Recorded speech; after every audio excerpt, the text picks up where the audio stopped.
Hi, I'm Corey. Welcome to Creating with Scraps.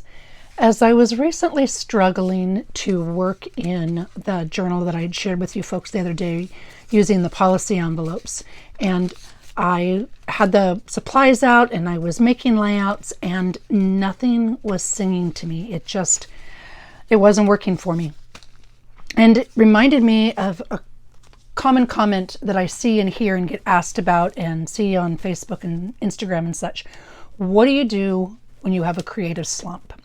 So my thought process through this is different ways that I use to combat the creative slump. I'm going to give my 5 ideas with samples and share a couple little things I found when I was doing research. Some people call it a creative funk. Some people say they've lost their mojo, they don't have mojo, whatever. But when I was looking on YouTube and on the internet, there are gazillions of people who've talked about how everybody goes through it. Writers and stampers and people who sew and people who paint and do art things. I reviewed a ton of videos looking for ideas and making sure that I wasn't being redundant. And one thing that I found interesting, I don't know that I necessarily agree with it, but one theory that I saw, the reason for creative slump is because creativity comes from deep within your soul. And if you're up in your own head, then your creative energy gets stuck. And so the idea is shake it up and allow that creative energy to rise. Again, I don't know if I agree or disagree, but it's worth considering. The number one response I saw across the board for strategies to combat the creative slump was to take a break, to walk away. And I get that. Sometimes it's good to take a break and walk away. But what if you don't want to? What if you want to create and nothing is coming to you? And so that was where my focus was, because I really want to finish this journal, but nothing was coming to me. So I came up with my 5 ways. And, I had to be intentional about prioritizing them and realizing that that is exactly what I do. Okay, number 1 is housekeeping. And I don't mean go clean your house, though you could if you needed to. But I'm saying just general housekeeping things. Like, great example.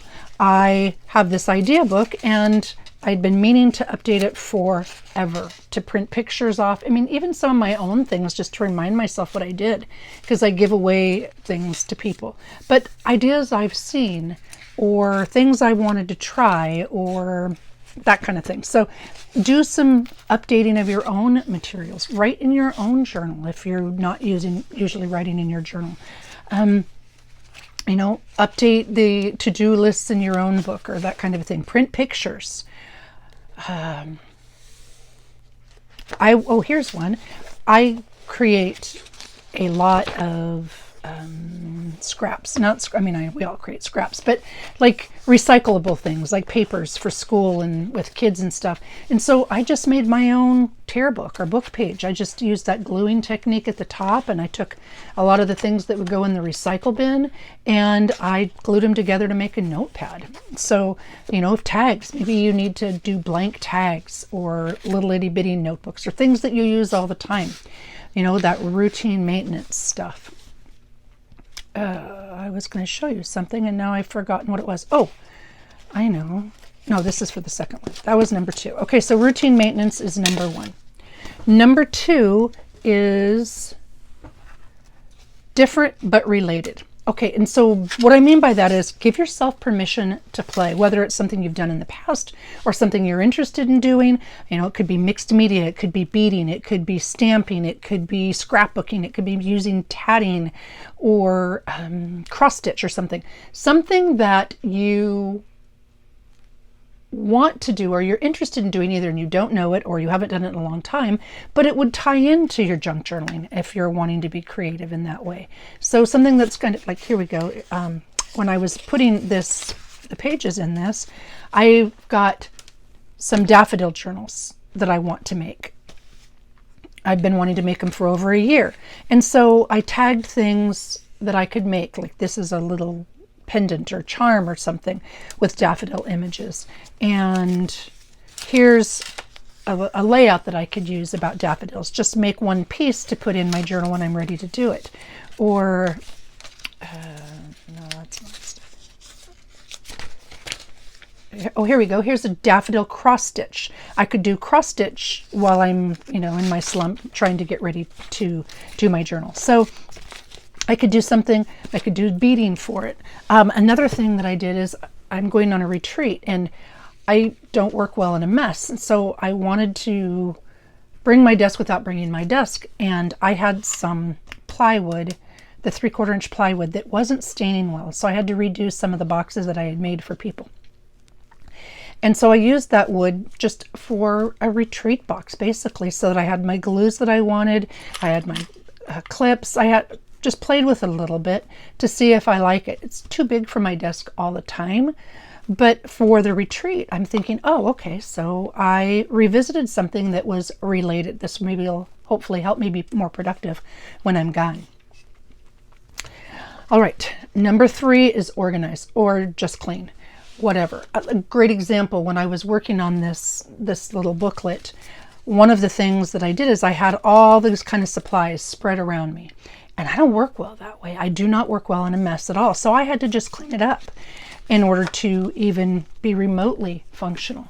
And I mean, I've shown these before, but I was noticing that my trays weren't working as well as I'd like them to. So I reorganized my trays a little bit just to make it more functional into the way that I like to create things. So reorganize. You can purge, you can sort. Oh, you could also put together, what are they called? I can't believe I'm drawing a blank on it, probably because I'm trying to look for the word. Project kits. That's the word I'm looking for. Great example. Okay, so I told you I've been wanting to do a daffodil journal for well over a year. So I started organizing some of the supplies. And I have 2 full bins. I mean, I can't even snap them closed of supplies. So I'm going to make not a daffodil journal. I'm going to make an entire box of different daffodil journals because I've got all the materials for it. So, organize those things so that when you're feeling productive and ready, you have them to use. Okay, so housekeeping, different but related, organize, challenge. Challenge yourself. Either join a challenge or create your own. One of the things I'll do sometimes, because my scraps are completely out of control right now, and I'll just grab a handful and throw them in a little bin, and I'll just pull out just these, and I'll make clusters, because I love making clusters with just a little bit of scraps. So there's my challenge to myself, right? A gazillion years ago, well, maybe not a gazillion, between 15 and 20 years ago, I was working on a book, and one of the things that I did is created this Rolodex of ideas for when I get stuck. Creative slump happened back when I scrapbooked too. And so use metal letters, use a slide mount, include metal, focus on the negative space, use foam. I never did that. Staples. Okay, this is way before Tim Holtz. This is old stuff. So you can do the same thing. You can challenge yourself that way. Like, okay, I'm going to pick 5 cards or 3 cards or whatever and make something based on that, right? You can use, like this book. I bet this book is probably 15, 20 years old. I mean, some of this stuff goes way, way, way back. And so I can open this up and revisit it. And I was really glad that I did because I found some things that I thought were interesting and that I tried. All right, so here you go. Library card pocket book template. This was from between 1999 and 2003. So that tells you how old this thing is. Okay. Here is one that says make a gift card holder, and it shows you how exactly to make a gift card. Okay, well, that's kind of cool. I could do that. I could pull out some of my scraps and make a little gift card holder and have it in my stash, right? And then here, I thought this one was super slick. These are envelope templates back when we used envelope templates before we had envelope punch boards and such. And there was one in there that I hadn't seen in forever. The directions were in there to make a ruler envelope. And I'm like, it took me way back. In a ruler envelope, it's super quick and easy. You use any square. I just grabbed this cardstock. I actually generally like to use thinner paper for this technique, but you want a mostly non-directional cardstock. And like, so here you go with the coffee cups. That would be upside down. That would be bad. Let's go with this one. All right. And the way you do this, because it's that quick, no tools needed other than a ruler. And you don't suppose you have to use a ruler, but I find it much easier to use it. And it's called a ruler envelope. Now, I didn't make this up. This has been around forever. Any size square. And step number 1 is to fold corner to corner. But see, again, it's not quite as easy with cardstock, but you can still do it. Corner to corner, diagonally. You don't want right corner to left to right corner and left corner to left corner. You want corner to corner diagonally. Unless you're in Harry Potter, and then don't say diagonally. Make sure you say diagonally. All right, so corner to corner, but I am not going to crease it down. I'm just going to hold it here and pop a crease only in the bottom center. Okay, that's it. Then I'm going to unfold it, and I'm going to do the same thing. I'm going to do corner to corner diagonally. And again, this is thicker cardstock, so it's not quite as easy as thinner paper, but it still works.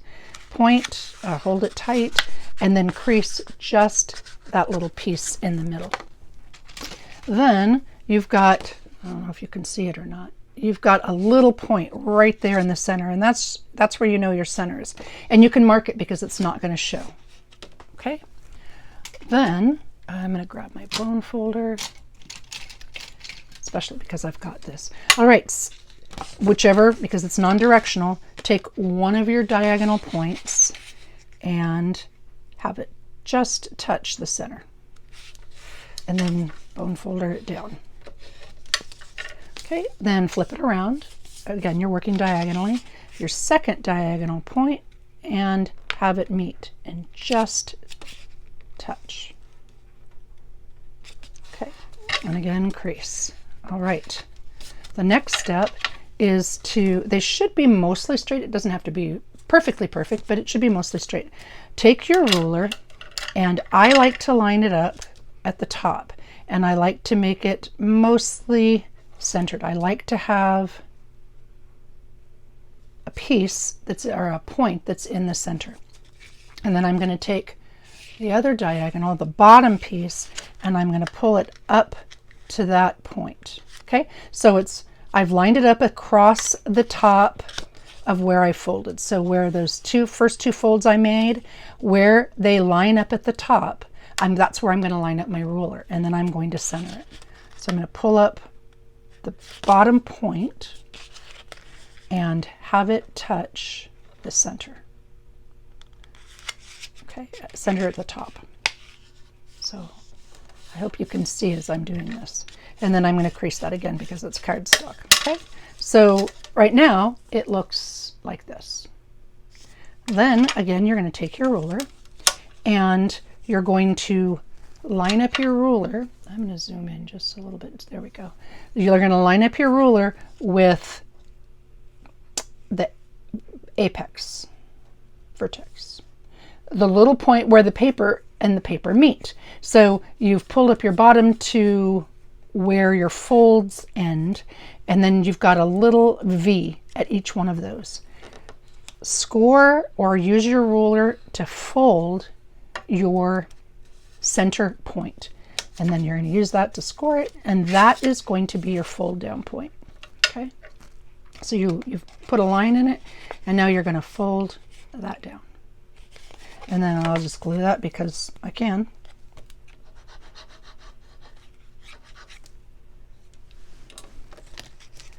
All right, then I'll press that. And so I started playing with this because I revisited my old idea book, and I'd forgotten all about this. All right, then I would normally ink this, but I'll glue 4. Okay, let me try that again. I'm going to glue the inside bottom from the first fold, the inside bottom from the second fold, right there and there. And then on my bottom flap that I've folded and pointed and such, I'm going to put glue on the far right and the top, I don't even know what to call that, far right and right next to it. We're going to call it that. And then the same thing, far left and right next to it. So I've got glue in 3 spots on each side. So 6 spots total, but 3 on each side, right? And then I fold it up and I let the glue set because, you know, glue needs a minute to set. And then what I generally do is I'll use my ruler and I'll put it in here to make sure I didn't do anything foolish like gluing the whole thing together. Okay. And once that glue is dry,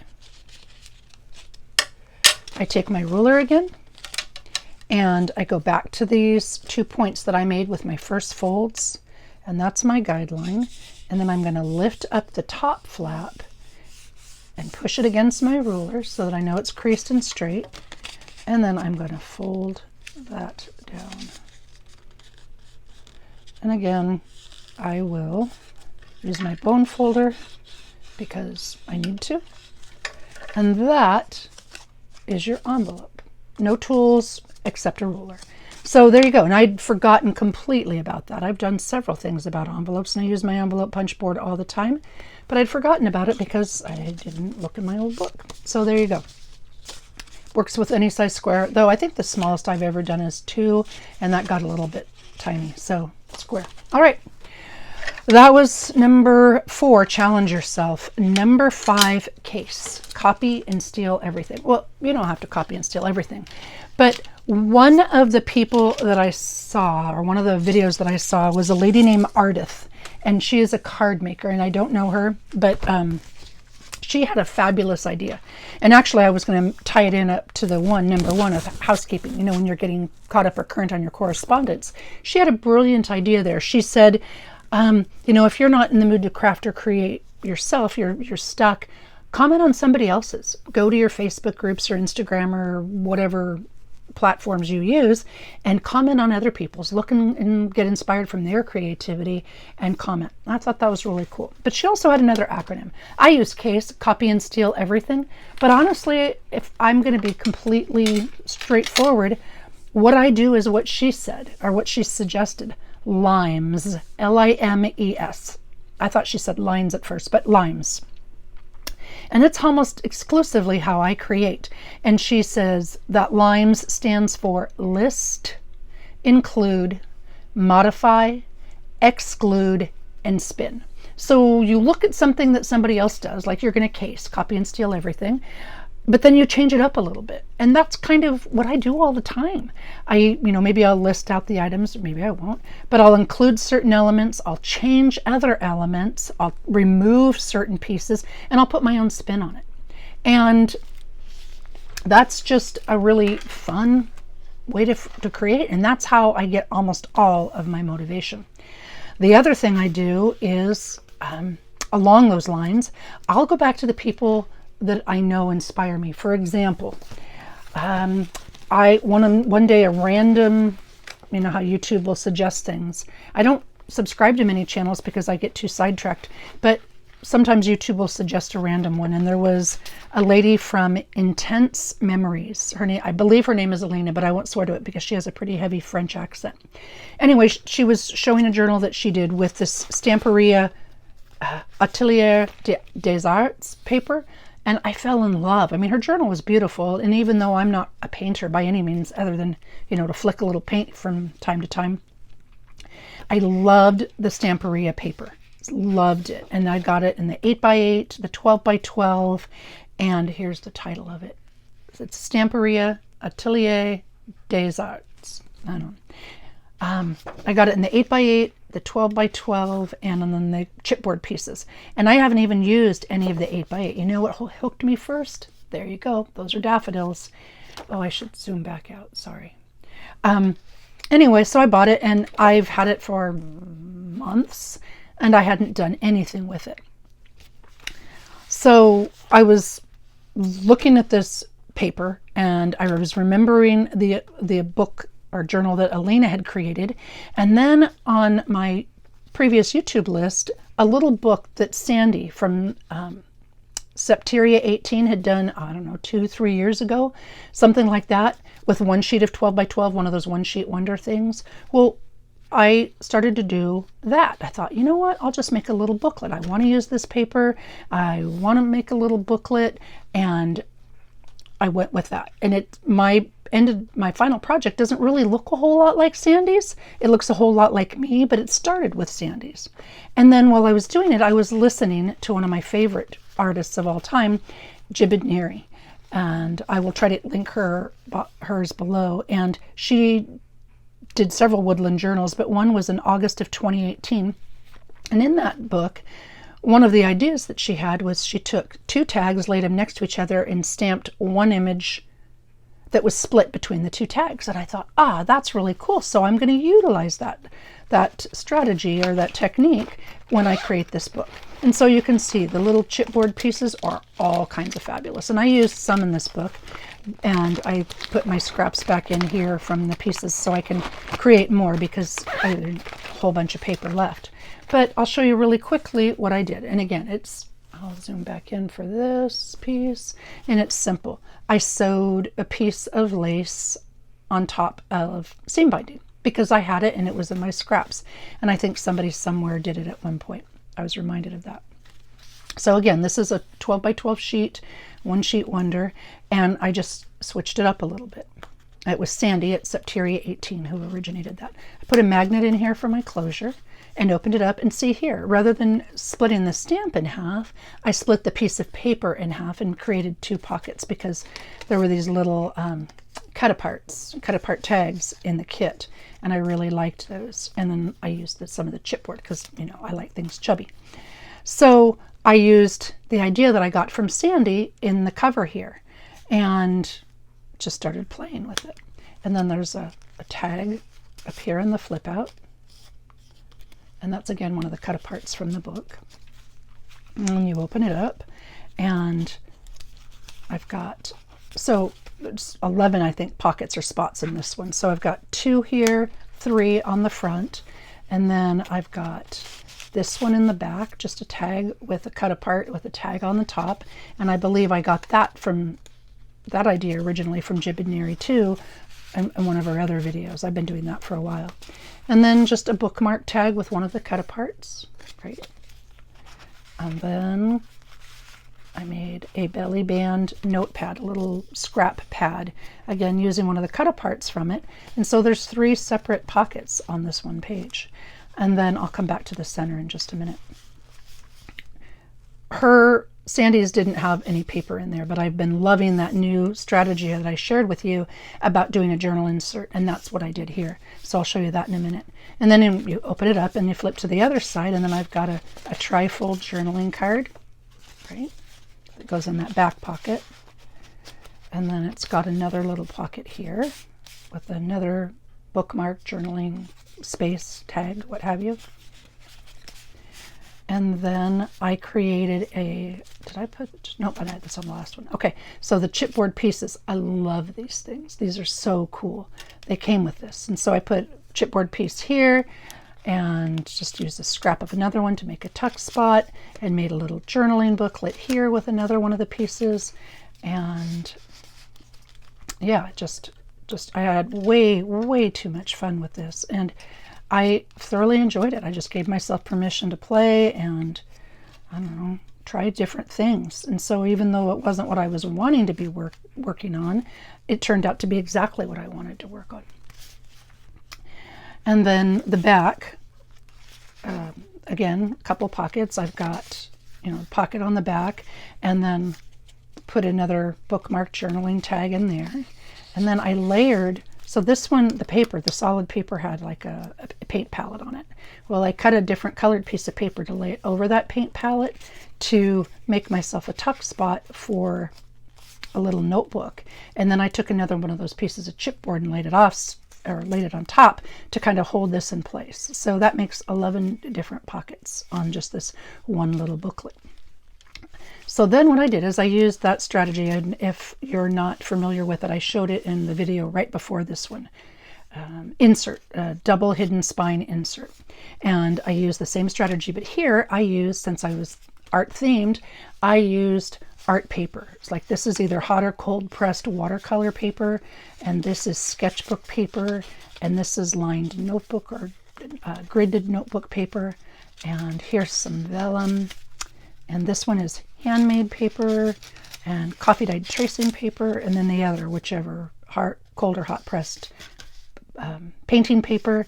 And then here I used some of the chipboard cut aparts to make a little pocket, and I don't know how well you can see that, but I took some, for this is the double hidden spine, so for the centerpiece I just used a piece of transparency and vellum, and I sandwiched a doily in between the two and sewed it on one side, and then I took these little chipboard bits and tucked them in the pocket, just so you can put them on the journaling pages or what have you, just mostly because it was stinking fun.